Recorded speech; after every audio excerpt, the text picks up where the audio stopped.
मन की शुद्धि का कोई दूसरा उपाय नहीं। मन शुद्ध होगा, पावना नाम च पावनम, वो प्रेम मन को शुद्ध करेगा। उस प्रेम को देने वाली भागवत कथा, कह लो भागवत माँ है और प्रेम साबुन है और हमारा चित्त चादर है।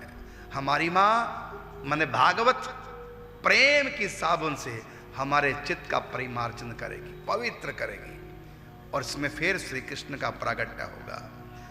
तो कहा कि जन्मांतरे भवेत पुण्यम तदा भागवतम लभेत, अनेक जन्मों के पुण्य आपके जोर मारें तब आपके मन में आएगा कि हम करुणदास की बात मान लें, अनुष्ठान करते हैं भागवत जी का।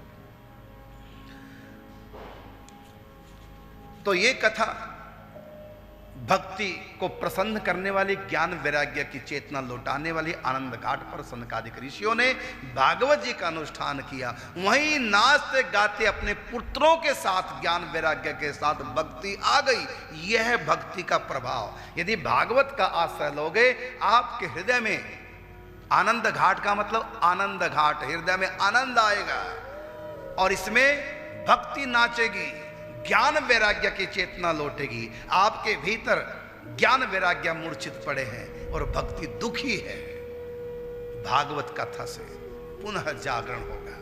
और ये कथा प्रेत के लिए सुनाई गई, धुंधकारी के लिए, जो अपने पापों के परिणाम स्वरूप प्रेत योनि में भटक रहा था। उनके निमित्त गोकर्ण ने कथा सुनाई। सूर्य भगवान ने आज्ञा दी थी,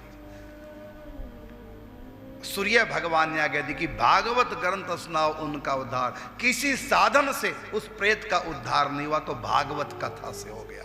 इसलिए कथा कोई अर्थवाद नहीं है, इन पर विश्वास कीजिए।